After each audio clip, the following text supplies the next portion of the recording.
Voltamos aqui. Vocês perceberam um hiato aí, né? Um longo período em que eu permaneci fora.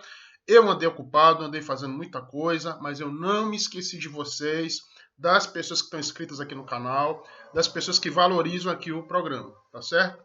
Inclusive, aqui se faz ao vivo, né? Aqui, não sei se vocês estão escutando aqui, estão fazendo obra aqui no meu aqui próximo, apartamento aqui próximo. Então, se escutarem um ruídozinho de fundo, é porque realmente aqui é feito produção caseira. Sou eu que faço isso aqui, sou eu que edito os vídeos e sou eu que tenho a maior boa vontade de conversar com vocês. E antes que vocês comentem, sim, eu vou comentar, sim, eu pintei o cabelo. Muitas pessoas vão dizer assim, eu nem perguntei ou nem reparei. Sim, mas antes que alguns reparem ou que isso vire trending topic do Twitter, Fernando pintou o cabelo. Sim, eu pintei o meu cabelo, tá certo? Mas não se assustem, meus amigos defensores dos grisalhos. É só uma fase. É só, né, a necessidade de mudar. E por falar em mudança, ontem, né, eu tenho uma notícia muito boa para dizer, para dar para vocês, sobretudo para mim, né? Diante aí dessa pandemia que já matou 400 mil brasileiros. Infelizmente, 400 mil pessoas já perderam a vida com a Covid. Eu me vacinei. Graças a Deus, eu me vacinei. Tomei minha segunda dose da Coronavac. Lembra da vacina chinesa? Que o Bolsonaro não queria que a gente tomasse. Tomei a Coronavac, a segunda dose. Estou bem, sem efeito colateral. Ainda não virei jacaré, nem aprendi mandarim.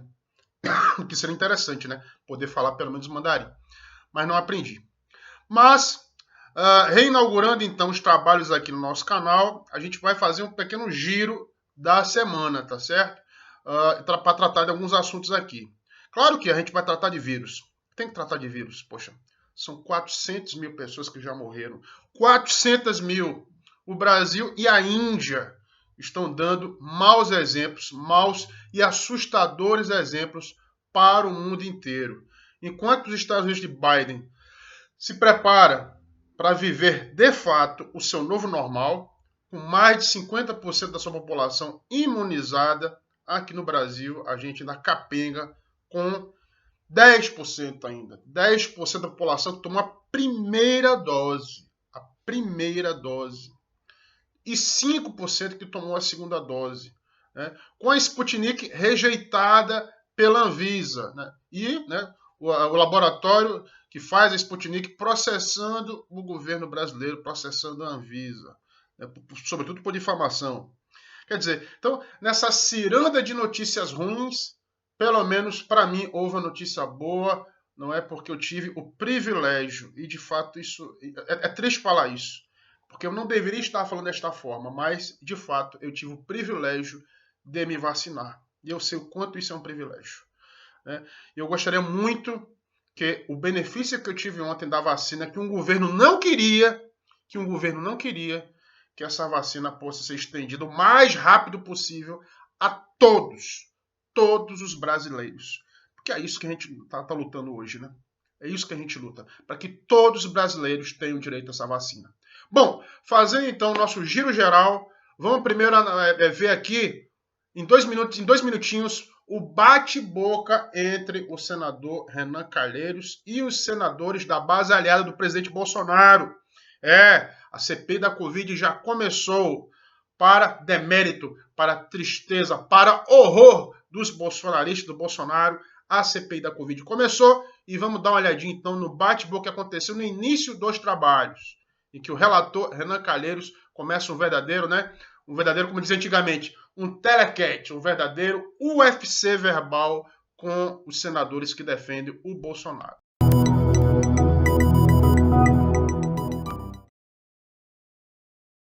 Senhor relator... 10 segundos. Senhor relator, por favor. Até para a economia processar, por que nós não aprovamos todos os requerimentos de informação? Para que ficar citando? Porque os requerimentos de informação terão que ter um parecer de cada um e votados. Tem que ser aprovados pela maioria. Claro! Não. Requerimento de informação. Requerimento de informação, senhor Renato? Nós não vamos transformar essa comissão parlamentar de inquérito numa batalha eleitoral política. O que tem a ver isso, senador? Se alguns dos senhores têm problemas a ajustar nos seus estados, quem está mostrando que tem problema para ajustar é o senhor, senador. Precisa ter fato determinado para isso. Tem fato determinado. Todos têm fato determinado. Não vai ser assim. Nós queremos investigar. O senhor está com medo de aprovar os requerimentos de informação. Pelo que é isso que o senhor está mostrando. Eu não estou com medo. Então, vote. Eu não estou com medo. Então vamos seguir as informações. Eu acho que com medo está quem não quer que a comissão... O senhor está demonstrando... Essa obstrução não tem mais sentido. As pessoas estão sem entender. Não. Pela ordem, senhor presidente. Olha, só de ordem, senhor presidente. Senador Eduardo Braga, um minutinho. O que eu pedi foi, a Vossa Excelência, um prazo para me sistematizar somente todos os requerimentos. Como ele é relator, ele tem, lógico, prioridade. É por isso que está vendo isso. Todos os requerimentos serão aprovados. Só estou pedindo para sistematizar. São quase 300 requerimentos. Vocês serão têm que dar aprovados ou apreciados? Sim, apreciados, mas eu me antecipo que, para mim, qualquer tipo de informação que um senador quiser, é justo ele ter essa informação. E o prazo... Só um minutinho. Então, veja bem. Eu estou colocando essa questão porque o relator, é lógico que ele tem a prioridade, como relator, de pedir as informações. Por isso que ele se antecipa em cima do quê? Do requerimento que foi criado a CPI, tanto pelo senador Randolfo, como pelo pensamento feito pelo senador Eduardo Girão, que é isso que eu estou entendendo, esses requerimentos aqui, que está contemplado. Mas é lógico que nenhum senador vai fazer um requerimento de informação que nós não vamos apreciar todos. Só peço aos senadores um prazo para poder sistematizar. São muitos requerimentos, senhores senadores. Só isso. Não tem problema para mim. Não tem problema. Uma questão...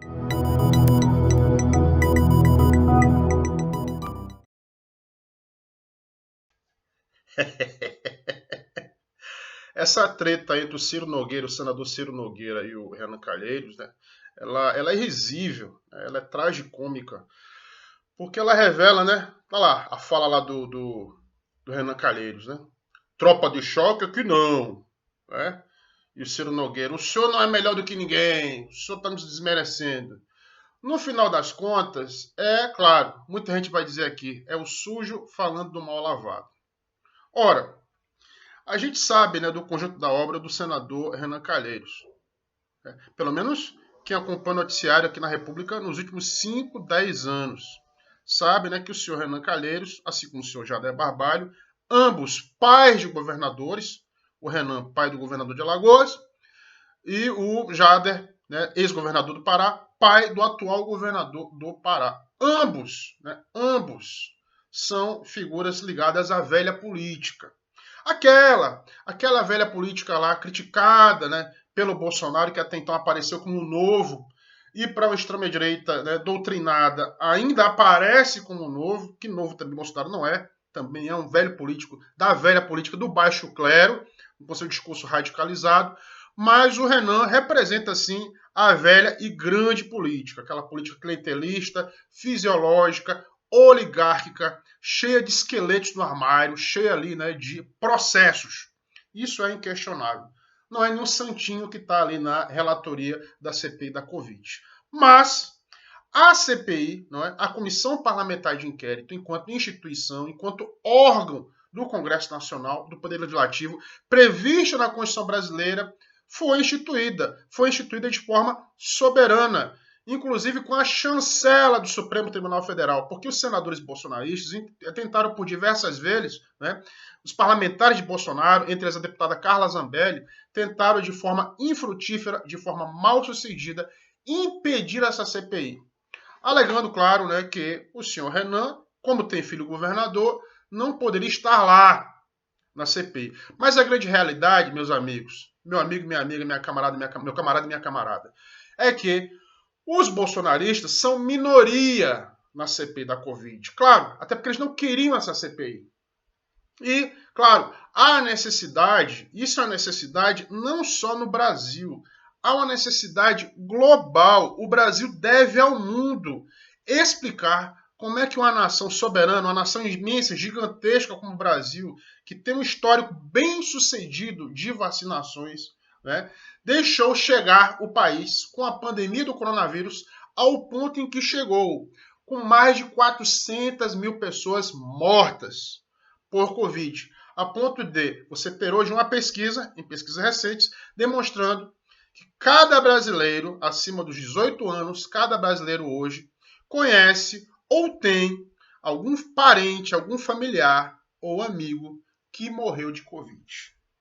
Eu, pelo menos, já presenciei, né, ao menos 5 enterros de pessoas próximas a mim que, infelizmente, faleceram por conta de complicações da Covid-19. E no ritmo que está, no ritmo lento, né, de trapalhadas em série que foram cometidas desde o tempo lá, né, do senhor Pazuello, não é? Já que, né, o senhor Mandetta e o senhor Nelson Tais, ex-ministros da Saúde, ficaram pouco tempo no cargo no começo dessa pandemia e vão ser ouvidos agora, vão ser os primeiros a serem ouvidos na CPI. Com certeza esses senhores vão ter muito a dizer, assim como o senhor Pazuello, general da ativa, né, que sob o risco de desmoralizar as Forças Armadas, não é, também vai ter que ser ouvido e vai ter que se explicar. E possivelmente, né, passado aí todo o pesadelo da Covid, todo o pesadelo dessa pandemia, muito provavelmente, não é, o senhor Pazuello vai ser responsabilizado. Se ele vai ser preso, eu não sei. Agora, seria um bom recado a se dar ao mundo, né, já que há 40 anos atrás, diferente da Argentina, diferente do Chile, os militares que exortaram a ditadura não foram presos. Seria interessante se no Brasil, ao menos por conta da pandemia, responsabilizados por essas 400 mil mortes, nós víssemos e o mundo visse militares indo em cana, militares sendo presos pela irresponsabilidade, ou mais, pela responsabilidade na morte de mais de 400 mil pessoas. Porque faltou gestão, faltou compra de vacina, faltou planejamento, faltou oxigênio, faltou acerto com os estados e faltou liderança. Coisa que um presidente que não se vacinou, né, está até hoje sem exercer. A liderança que ela exerce só para sua claque em campanha eleitoral, né, já assustado e sabendo que pode inclusive ser derrotado no primeiro turno da eleição do ano que vem, né, diante do seu maior inimigo, que é o Lula, o Bolsonaro também sabe, né, que essa liderança ele exerce só para sua claque, só lá para os seus bolsominions que caninamente, com seu rabo abanando, não é, torcem ali pelo seu mito, pelo seu capitão. Mas, em verdade, essa liderança ela não existe, ela se desfaz no momento mais necessário da liderança, que é o quê? Liderar o país numa crise, né, numa crise pandêmica, que é o que não está acontecendo. Tá bom? Agora, fazendo mais uma vez uma resenha, fazendo mais um giro, né? Além disso, desse episódio envolvendo aí, não é, o Bolsonaro e a CPI da Covid, vamos também citar, né, outro episódio pitoresco que aconteceu essa semana no programa Manhattan Connection, que saiu da GNT, está agora na TV Cultura, né, capitaneado pelo jornalista Lucas Mendes, e que tem ali, né, os comentários do polêmico Diogo Mainardi. Vamos dar uma olhadinha nisso aqui também.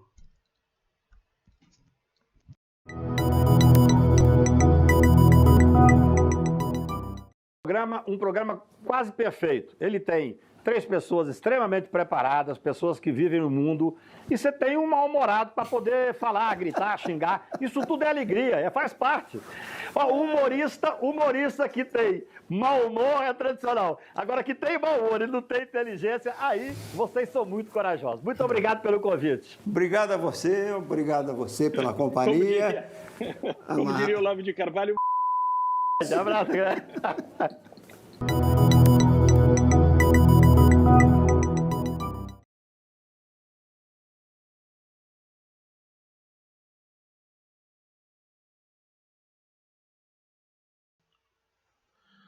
Antes de mais nada, meu salve aqui, o meu abraço, né, para o Antônio Carlos de Almeida Castro, o Cacai, né, figura aí singular, né, não só no meio jurídico brasileiro, mas no meio cultural. Né, um homem das letras, um homem inteligente, um grande profissional. Né, pelos seus méritos, acabou aí se tornando, né, uma figura conhecida e para uns controversa pelas pessoas que ele já defendeu, na função dele de advogado. Lembrando que a Constituição brasileira ela diz que a advocacia, né, ela é essencial para a jurisdição, e eu diria mais, ela é essencial não só para a justiça, ela é essencial para a democracia. Sem advogados, a democracia naufragaria por completo. E é em nome dessa democracia que o programa Manhattan Connection, tentando ali, né, exercer o debate democrático entre diferentes, ou exercer o contraditório, uma vez que a gente sabe que a linha do programa do senhor Lucas Mendes ela é bem definida, não é? É bem vinculada àquela direita liberal lavajatista, tendo aí, né, como seus principais representantes o senhor Diogo Mainardi, né, o ex-antípoda, a ex-nêmesis do presidente Lula, até porque quando Lula era presidente, um dos poucos jornalistas que viviam no Brasil e que detonava o Lula era o Diogo Mainardi. Tanto é que, né, acabou se esvaziando o discurso do Mainardi, ele foi morar em Veneza, celebrizou-se novamente ao sair da revista Veja, ao trabalhar no Manhattan Connection, né, onde ele virou, né, uma espécie de comentarista, articulista, ou humorista, como diz o Cacai, né, no programa em que foi entrevistado. Mas, de qualquer forma, vale a pena você assistir no YouTube essa entrevista toda, né? Durante 1h46, se eu não me engano, de entrevista lá, né, dos comentadores do Manhattan Connection com o Cacai, tá certo? Há muito o que se dizer. E o Cacai tem muito o que dizer, até porque, né, parodiando a voz, né, do ministro do Supremo Tribunal Federal, Gilmar Mendes, na treta que ele teve recentemente, né, com o ministro Barroso, na discussão lá, né, da suspeição do juiz Sérgio Moro, tanto o Gilmar quanto o Cacai podem dizer, né, ao Barroso ou podem dizer ao Diogo Mainardi, respectivamente. Você perdeu, cara. Você perdeu. Ou vocês perderam. O ídolo de vocês, o ídolo de barro chamado Sérgio Moro, desmoronou. Foi desmoralizado, foi desautorizado, foi desqualificado pela Suprema Corte do país em um processo jurídico, já que, ao se valer do juridiquês para, de forma injusta, condenar um presidente, no caso o presidente Lula, tanto em primeira quanto em segunda instância, baseado em provas que não existiam, no final das contas, 5 anos depois, reconheceu-se o óbvio. O óbvio que qualquer estudante de direito do primeiro ano aprende a descobrir quando tem aula de processo penal. Houve suspeição, houve incompetência e um ministro Fachin acuado, um ministro Cássio Nunes constrangido e, finalmente, um ministro Barroso revoltado, injuriado, não foram suficientes para reverter o placar, né, que terminou na semana passada de 7-2. Né? Placar esse, né, que tende a aumentar e que já consolidou uma maioria, não é, a definir que, de fato, o juiz Moro, né, ele atuou de forma totalmente canhestra, de forma totalmente, né, autoritária, de forma totalmente soberba, politiqueira, e, no final das contas, suspeita ao julgar o Lula. Então, o Cacai, simplesmente, ele falou isso. Né? Defendeu, né, a crítica, defendeu a crítica à prisão na segunda instância, né, que, enfim, para se mudar, e o Cacai foi óbvio, para se mudar a Constituição, né, ou melhor, para se mudar a regra da prisão em segunda instância, tem que se mudar a Constituição, entendeu? Então, para aqueles autoritários, né, para pessoas como Diogo Mainardi, para humoristas como Diogo Mainardi, lavajatistas fracassados, que querem aí a prisão em segunda instância, só mudando a Constituição brasileira. E, por fim, né, deu-se o mau exemplo, né? O Diogo Mainardi, mais uma vez, deu um mau exemplo. Eu fico me questionando, poxa, TV Cultura, o que era a TV Cultura? Se é cultura, é para passar uma boa impressão, até porque é uma TV, né, que, em regra, é uma TV estatal, né? Ou melhor, ela tem verba estatal, né? Já que ela é auxiliada pela Fundação Padre Anchieta, né? Que é vinculada ao governo do Estado de São Paulo.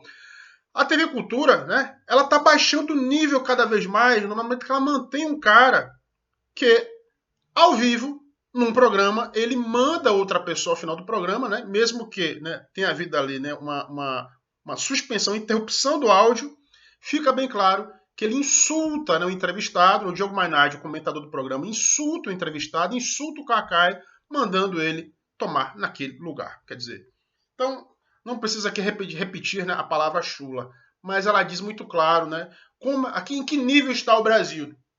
A que nível chegou, né, a TV Cultura da cultura de um país, que é a cultura do bolsonarismo, não é? Que é a cultura do macho ressentido, né? Que é a cultura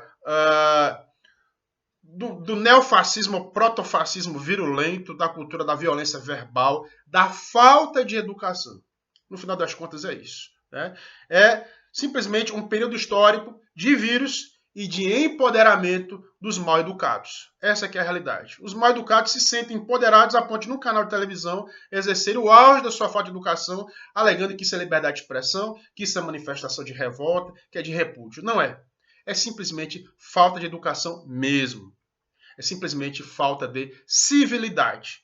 É falta de ética e falta também de caráter. No final das contas é isso. Né? De que não respeita a democracia, que não respeita o debate, que tem que insultar, né, o seu interlocutor. Porque você não me vem aqui insultando, né, os protofascistas que podem vir a me insultar. Sim, porque quando eu estou chamando você de fascista, né, você que tem, né, uma desafeição ideológica comigo, eu não estou aqui simplesmente te insultando, não. Eu estou te categorizando. Quando eu chamo alguém de fascista, quando eu chamo um bolsominion de fascista, eu não estou aqui xingando ele.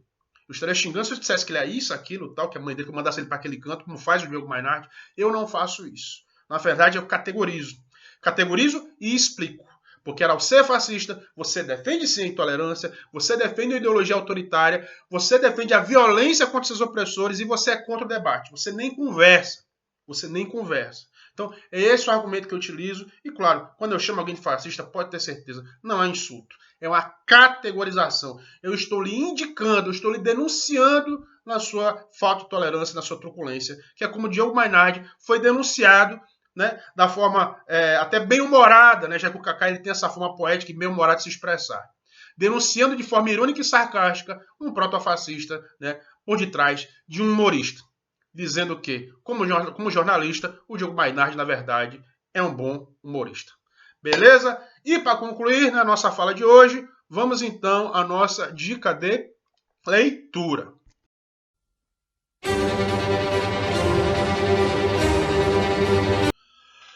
Eu trago para vocês como referência de leitura para hoje a obra que vai estar aí na telinha, né, do professor, psicanalista, psiquiatra e filósofo Joel Birman. Você vai ver aí o trauma na pandemia do coronavírus. E aqui também eu trago em mãos esse livro que eu estou lendo agora recentemente. Vou utilizar, inclusive, para escrever um artigo. É um livro bem interessante, tá? Até porque, né, o professor Birman ele não se atém apenas às questões que são muito próprias e especiais, né, da formação dele, que seriam as questões psíquicas, né, os traumas emocionais e psíquicos que foram trazidos com a pandemia.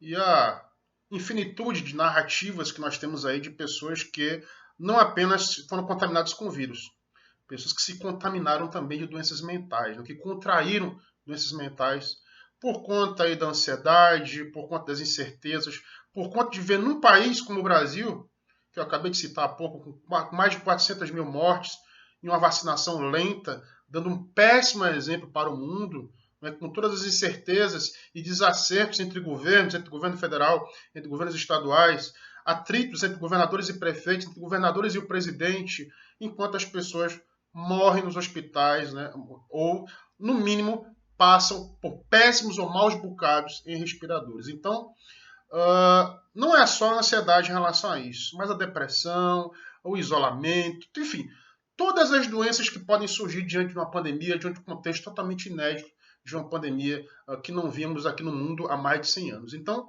o Birman ele trata também de aspectos políticos, de aspectos sociais e econômicos relacionados com a pandemia. Então, é um pequeno tratado. É uma obra curta, né? Ela não tem nem 200 páginas, são 150 páginas no geral, né, de obra, entendeu? De fácil leitura, o que mais importante é isso, né? Para o leitor desavisado, não há ali nenhum sociologuês, né? Ou termos assim que soem estranhos ou que só sejam próprios para iniciados nos conhecimentos aí da psicanálise e da sociologia. É um livro de leitura fácil, feito para pessoas leigas poderem ler. Então, vale a pena. Né? É um livro que começa a falar de saúde mental, não é? E conclui falando de desigualdades, de desigualdade social, tá? Então, encerrando aqui a nossa fala de hoje, né?